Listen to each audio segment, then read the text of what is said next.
Spoštovano občinstvo, dober večer. Danes je petek in danes je zadnji dan, ko še lahko govorimo o letošnjih lokalnih volitvah, o finalu, v katerem seveda tekmujejo županski kandidati. Tako je tudi v občini Cankova moj gost pa Drago Vogrinčič. Pozdravljeni. Dober večer vam, dober večer gledalkam in gledalcem televizije AS.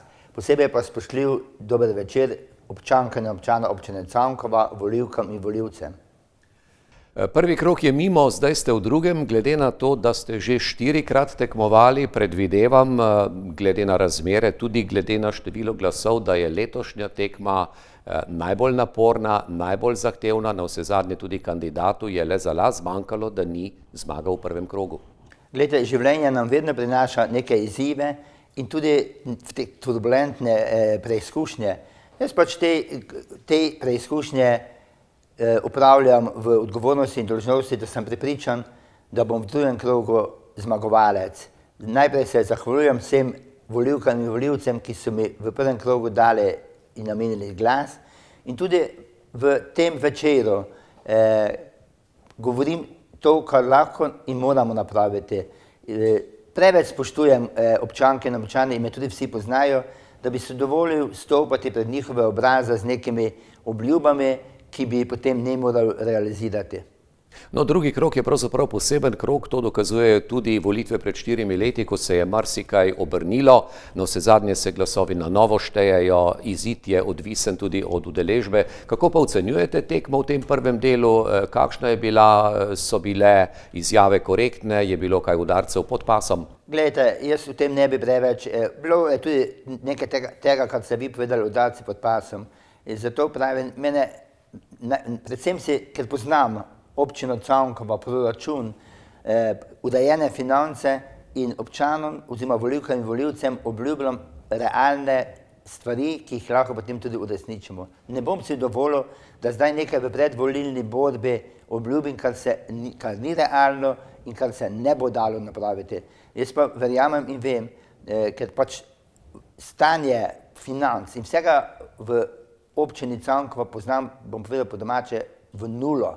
Tako dobro, da se zavedam realnih dejstev in da je občina Cankova v zadnjih letih z uspešnimi projekti in z pridobljenimi evropskimi sredstvi na dobri poti, da bo to še nadgradila in da bo tudi še bolj uspešna. Se pa zavedam, da živimo v realnem času in svetu.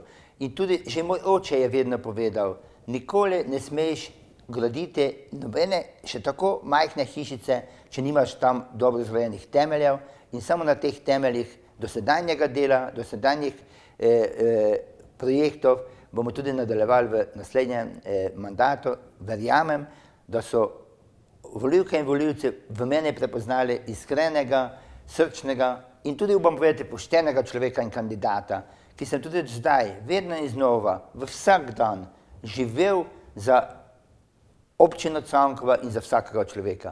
Vem pa to, da v življenju nikoli, nihče na tem svetu ne more uresničiti vseh želja, potreb in hrepenenj, ki jih pač hrepenijo in želijo naša človeška srca.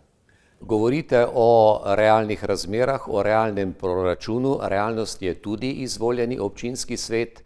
Kaj je potem zdaj realnost skupaj z občinskim svetom, kakšen proračun? Kaj obljubljate? Dovolite mi, da najprej čestitam vsem izvoljenim svetnicam in svetnikom in upam verjeti, da bodo kot zaupanje svojih nas občank in občanov, kot člani občinskega sveta se zavedali in da z skupnim sodelovanjem tudi delali, da bo občina Cankova nadgradila vse to, kar že imamo in da bo uspešna. Tega se tudi kot župan vedno znova zavedam. In tudi z občinskim svetom je vedno pač bilo tako, da so bili neki posamezniki, neka manjšina, ki je neke stvari vedno znova oporekala.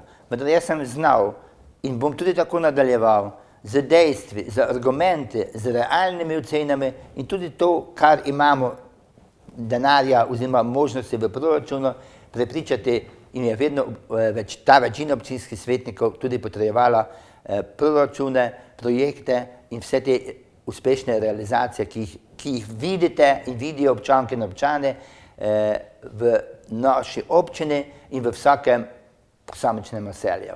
Vi pravite, po eni strani proračun je razvojno naravnan, po drugi strani je realen. Realno je v tem, da se zavedamo, vse te relacije, mislim, da ni potrebno ponavljati. Vsi vemo, kaj so občine dolžne kot tista prva inštanca ustavna za vsakega občana in občanko. Namreč, da je občina prva stopnica, ko lahko mi kot občani realiziramo svoje potrebe in tudi svoje zahteve, ki pa morajo biti normalno v realnih okvirih. Poznamo to borbo, tudi jaz osebno, vedno znova, velikokrat sem pisal, pa se prizadeval, pa dokazoval odgovorne od predsednika vlade do skupnosti občin, tudi poslanskim skupinam v državnem zboru, da povprečnina, ki jo dobivamo manjše občine, tudi na teh demografsko ogroženih obmejnih območij, ne zagotavlja normalnega funkcioniranja teh občin. Poznamo in potrebno je zadovoljevati to, kar je osnovno. Tako imeni javni sektor od predšolske vzgoje, šole, sociale. Glejte, v zadnjih letih se v občini Cankova in v vseh občinah, primerljivih naši občini, demografska in tudi socialna slika katastrofalno povečuje v tem smislu, da je potreb po socialnih pomoči in od tega vedno večje. In občina Cankova, jaz sam osebno sem zelo socialno čuteči človek. Izvajamo tudi pomoč na domu občankam in občanom, ki pač nekih stvari si sami ne morejo napraviti in pripraviti. Da ne govorimo o teh domovih in plačevanjih, ki jih imamo zakonsko določene in jih moramo izvajati. Povprečnina je pa gotovo premajhna in tukaj bom povedal, celo vlada krši ustavno načelo, ki jo je sama sprejela in potrdila. Vodo iz pomurskega vodovoda bodo končno dobili tisti, ki je še nimajo. Verjamete, obljube so, nekakšni podpisi so, ampak denarja pa menda še ni na kupu. Ja, obljube so, kako vemo in tudi seznanjene volivke in volivce. Že v letošnjem proračunu je občina Cankova imela zagotovljeno sredstva za izgradnjo vodovoda v Gerlencih. Letos v jeseni je svet regije podpisal z vlado in z odgovornimi na ministrstvo podpis, ki zagotavlja izgradnjo vodovoda spomladi v Gerlencih. Občina Cankova bo tudi v tem proračunu, ki ga že pišem, pripravila svoj delež in verjamem, da bo tudi enkrat te obljube bodo resnice postale. Gospod Vogrinčič, gotovo vam je kdo v teh dneh povedal, poglejte, 4 mandati, 4x4 je 16 še vedno, lahko bi odšli v zasluženo penzijo, vi pa vztrajate odgovor. Lahko bi odšel v penzijo in bo tudi v penzijo verjetno odšel in upravljal ta zadnji mandat nepoklicno. Moj odgovor je, želim moje izkušnje, znanje, sposobnost in tudi odgovornost v korist razvoja občine Cankova, v dobro občank in občanov, če tudi podarjate teh naslednjih 4 leta z novo izvoljenim oziroma pridobljenim direktorjem občinske uprave in z vsemi člani in članicami občinskega sveta.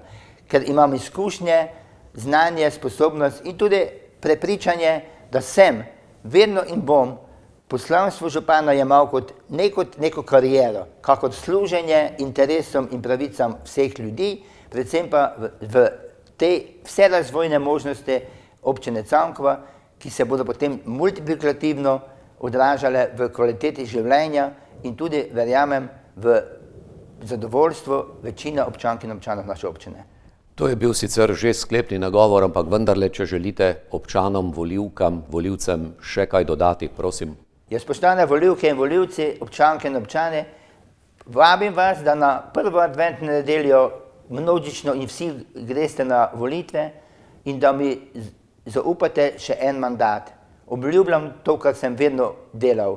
Pošteno, odgovorno, častno delo, prizadevanje in vsak dan sem vam poleg vsega tega na voljo, da bomo skupaj uresničevali cilje za prijazno, razvojno občino Cankova in vse vas. Zahvaljujem se vam za vašo podporo in verjamete, da vas ne bom razočaral. Vse dobro. Hvala, da ste prišli ta zadnji dan, ko še lahko govoriva o volitvah. Jutri si spočite, v nedeljo boste šli na volišče. Še enkrat hvala. Vam, spoštovani, pa hvala, ker ste naj ogledali.